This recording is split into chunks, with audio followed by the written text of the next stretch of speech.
Hello students, आज second year organic की class में हम फिनॉल की केमिकल प्रॉपर्टीज़ पढ़ेंगे।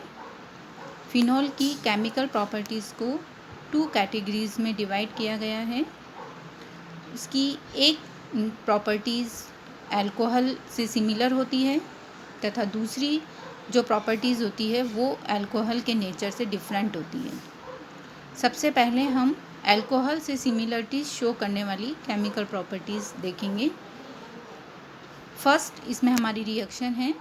फिनॉल की रिएक्शन हम सोडियम मेटल के साथ कराते हैं।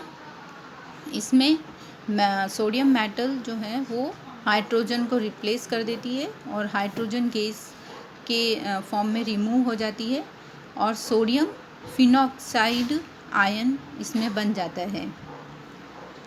सेकंड इसकी रिएक्शन है एल्काइलेशन, एल्किलीकरण। इसमें हम फिनॉल की अभिक्रिया एल्किल हैलाइड के साथ बेसिक सॉल्यूशन में करवाएंगे, मतलब क्षारीय माध्यम में हम एल्किल हैलाइड के साथ फिनॉल की अभिक्रिया कराते हैं तो एल्किल हैलाइड का एल्किल ग्रुप हाइड्रोजन को रिमूव कर देता है और OR की फॉर्म में जुड़ जाता है और HX इसमें बाहर निकल जाता है।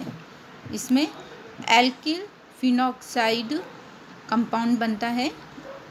इसे हम एरोमेटिक ईथर भी कहते हैं।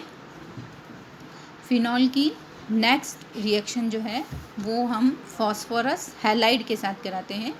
फॉस्फोरस हैलाइड में PCl5 और PCl3 दोनों के साथ हम इसकी अभिक्रिया करवा सकते हैं। इसमें ये हैलोजन एटम जो होता है वो फिनॉल के साथ रिएक्ट करता है और एरिल हैलाइड बनाता है। जैसे हम देख रहे हैं कि फिनॉल का OH ग्रुप जो है वो Cl से रिमूव हो जाता है और एरिल हैलाइड बनता है। साथ में इसमें POCl3 और HCl जो है वो एज ए साइड प्रोडक्ट की फॉर्म में बनते हैं। अब फिनॉल की अभिक्रिया हम अमोनिया के साथ कराते हैं। ये जो अभिक्रिया हम कराते हैं ये हाई प्रेशर पर करवाते हैं और इसमें ZnCl2 कैटेलिस्ट की प्रेजेंस में अमोनिया के साथ हम ये अभिक्रिया कराते हैं। इसमें फिनॉल जो है वो OH ग्रुप रिप्लेस करके NH2 ग्रुप जुड़ जाता है और इसमें एरिल एमीन बन जाता है। इसे हम बेंजिल एमीन भी कहते हैं और इसमें एक वाटर मॉलिक्यूल इसमें बाहर निकल जाता है। इस प्रकार अमोनिया की अभिक्रिया फिनॉल के साथ होती है। नेक्स्ट फिनॉल की अभिक्रिया हम एसिल हैलाइड के साथ कराते हैं। इस अभिक्रिया को एसिलीकरण भी कहते हैं या एस्टरीकरण भी कहते हैं, एसिलेशन या एस्टरीफिकेशन। इसमें हम फिनॉल की एसिल हैलाइड है, एसिटिक एनहाइड्राइड है या किसी और एसिड डेरिवेटिव के साथ भी हम इसकी अभिक्रिया करवा सकते हैं। इसमें फिनॉल की हाइड्रोजन जो है वो एसिल ग्रुप से रिप्लेस हो जाती है और HCl के फॉर्म में हैलोजन एसिड बाहर निकल जाता है और फिनॉल के साथ जो है इसमें एस्टर बन जाता है। जैसा हम देख रहे हैं इसे एरोमेटिक एस्टर बोलते हैं। अब हम फिनॉल की नेक्स्ट जो रिएक्शन है वो हम अल्कोहल से जो डिफरेंट रिएक्शन जो होती है जो कि फिनॉल शो करता है, अब हम उन रिएक्शंस को देखेंगे।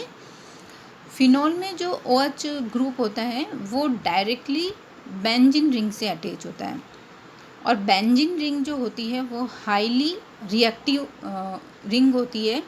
इसीलिए फिनॉल में OH ग्रुप होते हुए भी यह अल्कोहल से कुछ डिफरेंट प्रॉपर्टी शो करता है, क्योंकि जो इसकी बेंजीन रिंग होती है वो एरोमेटिक नेचर की होती है और अल्कोहल का जो R ग्रुप होता है वो एलिफेटिक नेचर का होता है।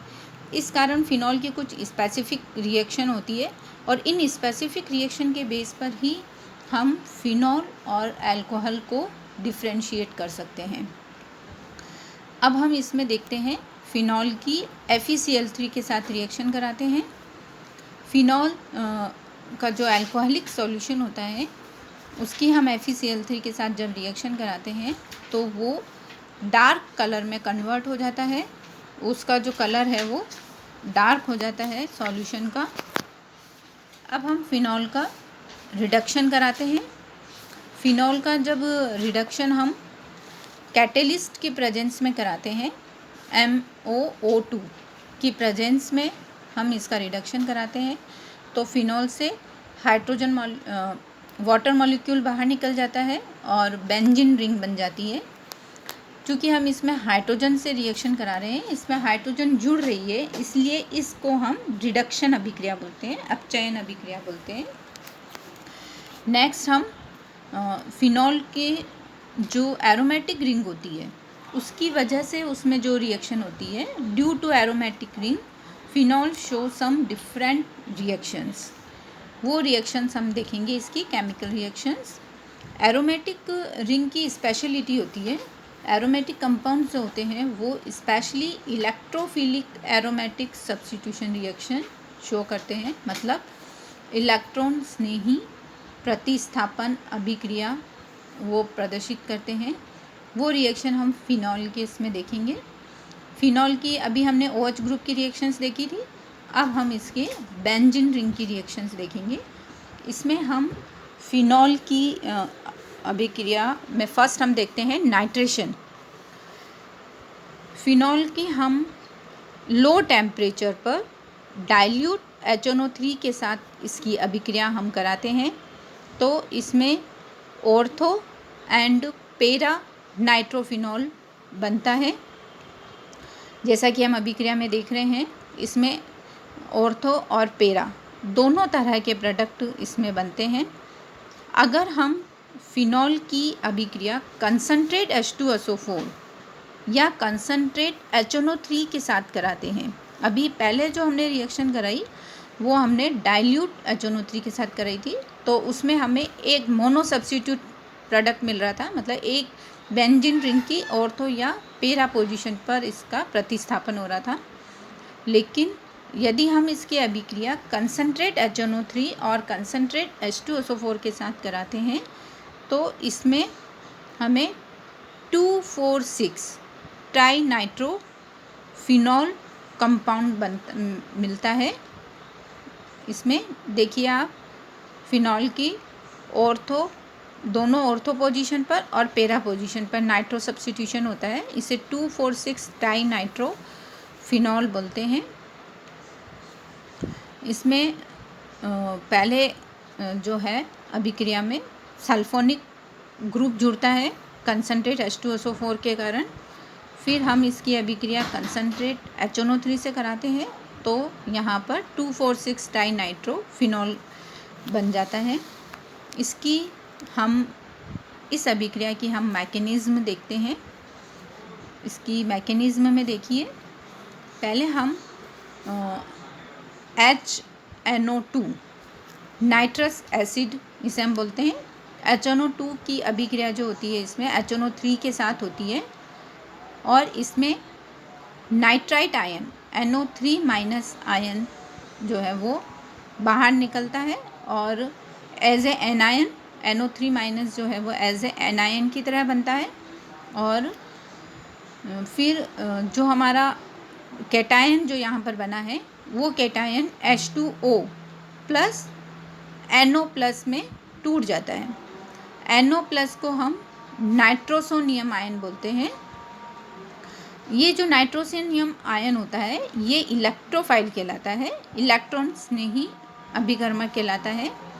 इसकी अभिक्रिया हम फिनॉल के साथ कराते हैं, मतलब ये जो इलेक्ट्रोफाइल होता है ये फिनॉल पर अटैक करता है और जैसा हम देख रहे हैं कि यह फिनॉल के पेरा पोजीशन पर जैसे अटैक कर रहा है, तो ये जो बनता है इसे वियलेंट इंटरमीडिएट बोलते हैं, वियलेंट मध्यवर्ती बोलते हैं। फिर यहाँ से हाइड्रोजन को ये सब्स्टिट्यूट कर देता है और हमारा जो फाइनली इसमें जो प्रोडक्ट बनता है वो होता है पेरा नाइट्रोसोफिनॉल। अब ये जो पेरा नाइट्रोसोफिनॉल जो बनता है वो HNO3 के साथ रिएक्ट करता है और पेरा नाइट्रोफिनॉल में कन्वर्ट हो जाता है। ये जो पेरा नाइट्रोफिनॉल बना है ये हमारा मुख्य उत्पाद होता है और साथ में HNO2 नाइट्रस एसिड हमें दोबारा मिल जाता है, जो कि हमारे अगले अभिक्रिया के लिए कैटलिस्ट का काम करता है। इस प्रकार इसकी मैकेनिज्म होती है। अब हम नेक्स्ट इसकी रिएक्शन देखते हैं, सल्फोनेशन। अभी हमने नाइट्रेशन देखा था, अब हम इसकी नेक्स्ट रिएक्शन देख रहे हैं, सल्फोनेशन। सल्फोनेशन में हम फिनॉल की अभिक्रिया कंसनट्रेट H2SO4 के साथ कराते हैं। इसमें टेम्परेचर जो होता है वो अलग अलग टेम्परेचर होता है, लो टेम्परेचर और हाई टेम्परेचर दोनों पर हम इसकी अभिक्रिया करवा सकते हैं। अगर लो टेम्परेचर पर जैसे 15 से 20 डिग्री सेंटीग्रेड पर हम H2SO4 की अभिक्रिया कराते हैं तो इसमें फिनॉल सल्फोनिक एसिड कंपाउंड बनता है, जो कि ऑर्थो पोजीशन और पेरा पोजीशन दोनों पर बनता है।